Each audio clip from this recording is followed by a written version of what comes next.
The action crime screenplay Delta Dog opens with our protagonist, Mark Lahr, retired military and now Detroit canine police officer, saving another officer's life after she was shot in the neck by an unknown assailant. Mark does his job, whereas Kelly's life remains in the hands of the hospital surgeons. Witnessing the traumatic event takes Mark back to Somalia, 2007, and the days when he served as a U.S. Navy SEAL. Ambush. An explosion rocks Mark's SEAL team, which decimates the entire unit. Those that survived the blast are dug in and ferociously battling insurgents. Mark and Christine, a federal agent assigned to assist the team with their covert mission, are the last to barely survive the onslaught. On the run through Somalia, both must hold out until Allied extraction arrives. The odds are not at all in their favor. In present-day Detroit, Mark and Spirit, a one-eyed, drug-sniffing police dog, capture the dealer of a new synthetic drug called KH. Mark learns that the perilous drugs are linked to Arcadia, the name of a utopian neighborhood financed and built on the bulldozed streets of Detroit by billionaire investor Takeo Hirano, who is secretly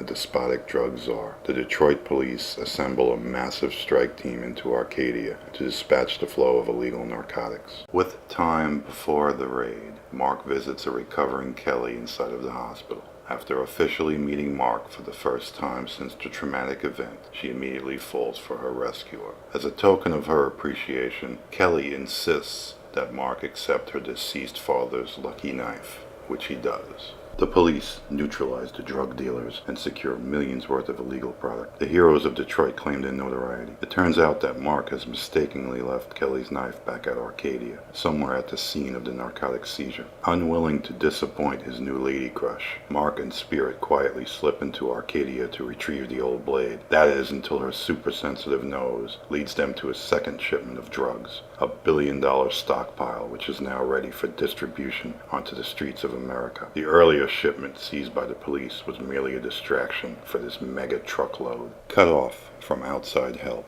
Mark and Spirit are forced to steal the entire truck while somehow surviving within the hostile borders of Arcadia.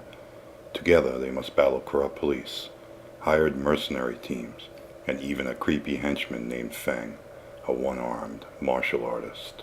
Desperate to retrieve his narcotics, Hirano kidnaps Kelly and forces Mark to trade his own life for hers. The final showdown between Mark and Hirano involves 40 stories of hand-to-hand combat, rockets fired from one building to another, and a brave Kelly that snags and destroys Hirano's escape helicopter with a rooftop tower crane. Hope, heroism, and the will to survive is front and center, no matter how bad the odds. Hirano is defeated in shocking fashion when Mark reveals his secret. He's a left leg amputee from an injury sustained back in Somalia. The epic finale shows Hirano fall 40 stories from the top of his own building and straight down to his death. If not for Mark's prosthetic leg, he would have certainly died alongside of Hirano. Mark, Kelly, and trusty Canine walk off into the sunset to begin a new relationship, happily ever after.